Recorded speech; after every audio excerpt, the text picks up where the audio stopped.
I'm going to keep taking out the rest of the eyeballs, then I'll show you the melon baller technique instead.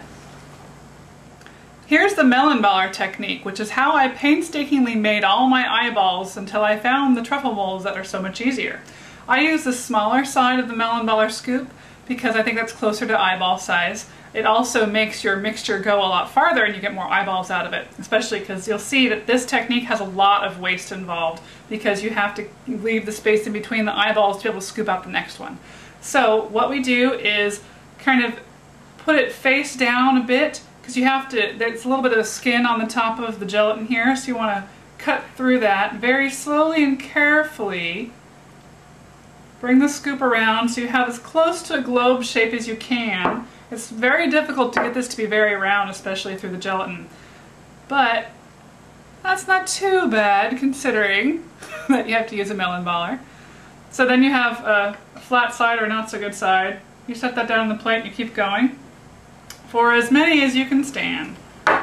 And with practice you will get better. Some will be better than others, but once you get the painting on, they will still look like eyeballs. I'll go ahead and finish these and then we'll be back to show you how to paint the irises and the pupils on your eyeballs. Here we have all the eyeballs ready for decorating. We have the melon baller technique ones, which are kind of lumpy, and we have the truffle mold ones down here, which are very smooth.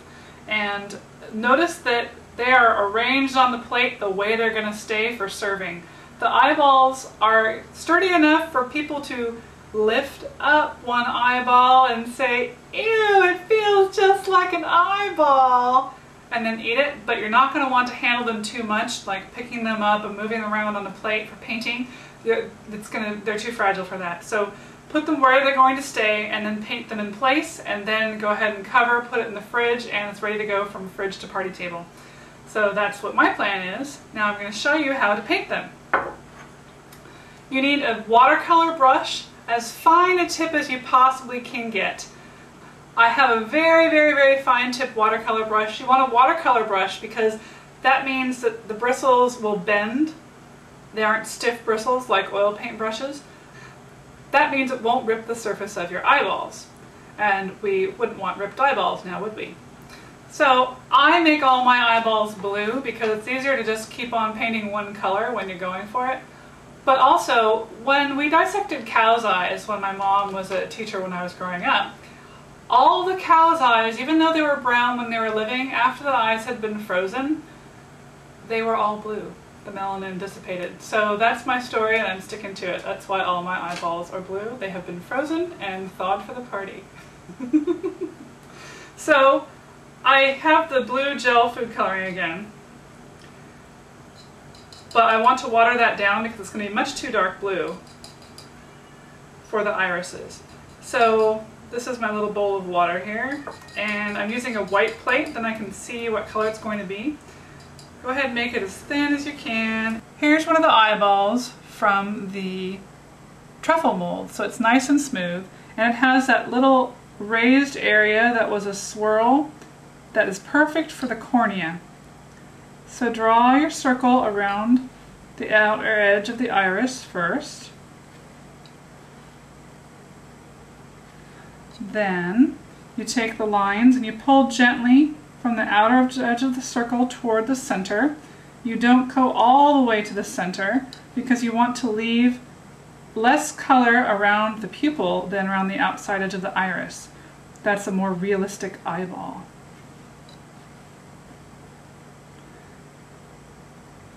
And don't paint all the lines too close together. You want them to look like lines. That's how you get the variation and the striation in the iris that looks realistic. So there's one smooth on one of the truffle mold eyeballs. Now I'm going to show you one on the melon baller eyeballs. It's a little lumpier. It's a little harder to paint and you don't have that guideline swirl to make your circle. Load up with more food coloring. And so here we go with the circle first, very gently. When it's a lumpier surface on the melon baller eyeballs, it can be easier to rip the surface of the gelatin, so be extra careful and use very, very light touch with your brush. Same thing with not too much food coloring in your brush so the lines stay distinct. pull in from the outside of the circle in toward the center. Loading up your brush as you need to.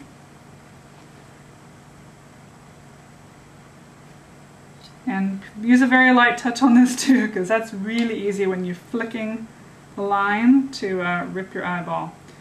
Even with many years of practice, I can still rip my eyeballs sometimes. Okay, so there. I'm going to do the rest of these in blue first, so that blue has a chance to dry on the first ones before I put the black pupils on with black food coloring. So I'll be back. Now that all the blue is on the eyeballs, we're ready to continue with the black pupils. I'm using gel food coloring again. This is black straight from the tube. I don't want to water this down. I want this to be the blackest black possible, so it really looks like the hole into the eyeball, which is what the pupil is. So just very carefully draw the black circle in the middle with as clean an edge as you can, so it really looks like the hole. I find it's easier to make a smaller pupil than a big one because it's very hard to get those edges straight. So keep going. Now they really look like eyeballs, don't they? Staring right at you. I did try using a food coloring pen one year, but it was much too stiff and just ripped the eyeball. So using the very soft watercolor brush is so much easier to use. Of course, the black circles go a lot quicker because it's not all the intricate lines and the aiming that you have to do for the blue. So I'm going to finish putting the black on the eyeballs, and I'll be right back. And here we have the Eerie eyeballs. I've just realized I've been making Eerie eyeballs since 1994. That's 15 years! Wow, congratulations, eyeballs.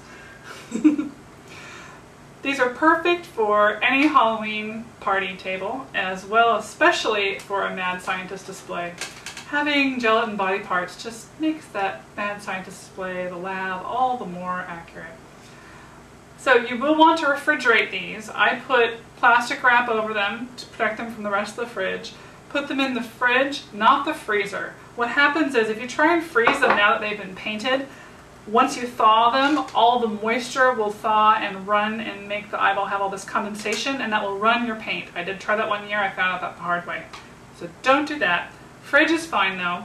What you'll find is I've had these last about a week, but I make them I set the gelatin Thursday night, paint them Friday night, have my party Saturday night. They have been still good the following Friday, but they get kind of gummy by then. If you ever had any plain gelatin dessert in a bowl, and if it gets older and older, it gets that skin on top, that's exactly what happens with these. So the longer they last, I feel actually if you keep them a really long time and forget about them, they'll be little rock hard pellets in your fridge. So they're plenty tasty, nice and fresh eyeballs. I hope you've enjoyed watching today. For more projects and recipes like this, you can buy my book, Eerie Elegance, which is available at eerieelegance.com. I hope you have a fabulous Halloween and happy haunting!